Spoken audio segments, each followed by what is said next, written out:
Welcome to my channel. చింతపండు పులిహార అంటే చాలామందికి ఇష్టం. సో అందులోనూ పండగలు వస్తున్నాయి అని అంటే చాలు మనం పులిహారని చేసుకుంటాం. అయితే నేను చేసి చూపించే ఈ చింతపండు పులిహార విధానం ఒకసారి మీరు కూడా ట్రై చేసి చూడండి. మొదట 75 గ్రాముల చింతపండుని తీసుకొని వేడి నీళ్ళల్లో నానబెట్టాను. ఆ తర్వాత చల్లారాక చింతపండు రసం తీశాను. ఇప్పుడు 2 గ్లాసుల బియ్యం బాగా కడిగి నేను అన్నానికి పెట్టాను. ఉడికించిన తర్వాత ఒక పెద్ద బేసిన్ తీసుకొని అందులోకి ట్రాన్స్ఫర్ చేస్తున్నాను. స్టవ్ మీద కడాయి పెట్టి నేను ఇందాక చింతపండు రసం తీశాను కదా, అది వేసి వేడికి పెట్టాను.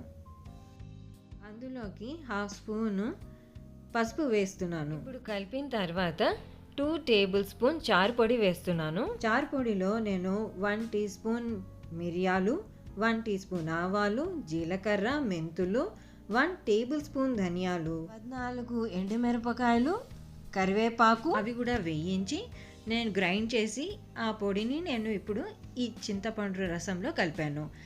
అయితే ఎండుమిరపకాయలు 2-3 చుక్కలు ఆయిల్లో వేయించానండి, మిగిలింది ఏది కూడా వేయించలేదు. ఈ పొడి అసలైన టేస్ట్ ఇస్తుంది. ఈ చారు పొడి ఎలా చేయాలో లాస్ట్ వీడియోలో చూపించాను, కింద డిస్క్రిప్షన్ బాక్స్లో వీడియో లింక్ పెట్టాను, చూడండి. ఆ తర్వాత నేను ఉప్పు, ఉసిరికాయంత బెల్లము వేసి 2 నిమిషాలు మరిగించాను. ఇప్పుడు పక్కన ఉన్న అన్నంలో ఇంకొంచెం పసుపు, ఇంకొంచెం ఉప్పు కూడా వేసి మళ్ళీ కలిపాను. ఆ తర్వాత కరివేపాకులు కూడా వేశాను.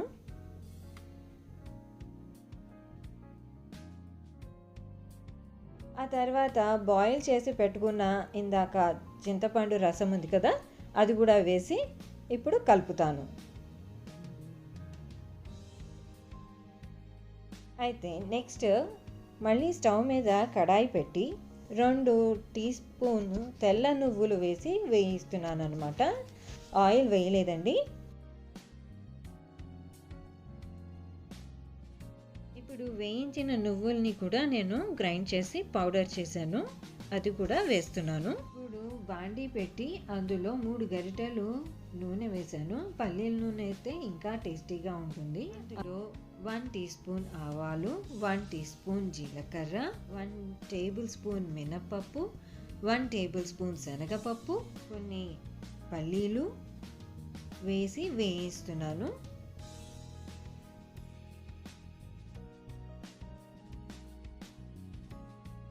పోపు మంచిగా వేగిన తర్వాత 8 పచ్చిమిరపకాయలు కట్ చేసి పెట్టుకున్నాను, అవి వేశాను.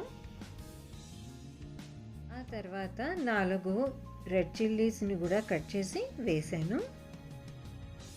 ఇంకా లాస్ట్లో మనం వేయాల్సింది ఇంగువ, అదొకటి వేసేస్తే పోపు కూడా రెడీ. ఇప్పుడు పోపుని కూడా రైస్లో కలిపేస్తే సరిపోతుంది. ఇంకా మిగిలింది కరివేపాకు. ఇప్పుడు అన్నంలో వేసినవన్నీ కూడా మంచిగా కలిపేస్తే చింతపండు పులిహార రెడీ. ఒక్క విషయం, రైస్ మెత్తగా అవ్వకుండా చూసుకోండి. కరెక్ట్ రేషియోలో ఉడికిస్తే బాగుంటుంది. చింతపండు పులిహార కూడా ఎంజాయ్ చేస్తారు. అంతే, చింతపండు పులిహార రెడీ. మీరు కూడా నేను చెప్పిన విధముగా ఒకసారి ఈ చింతపండు పులిహార ట్రై చేసి చూడండి, చాలా టేస్టీగా ఉంటుంది. నా వీడియో నచ్చితే లైక్, షేర్ అండ్ సబ్స్క్రైబ్, అలానే పక్కనే ఉన్న బెల్ ఐకాన్ కొట్టడం కూడా మర్చిపోవద్దు. మళ్ళీ వేరే వీడియోతో కలుస్తాను. అప్పటి వరకు బాయ్.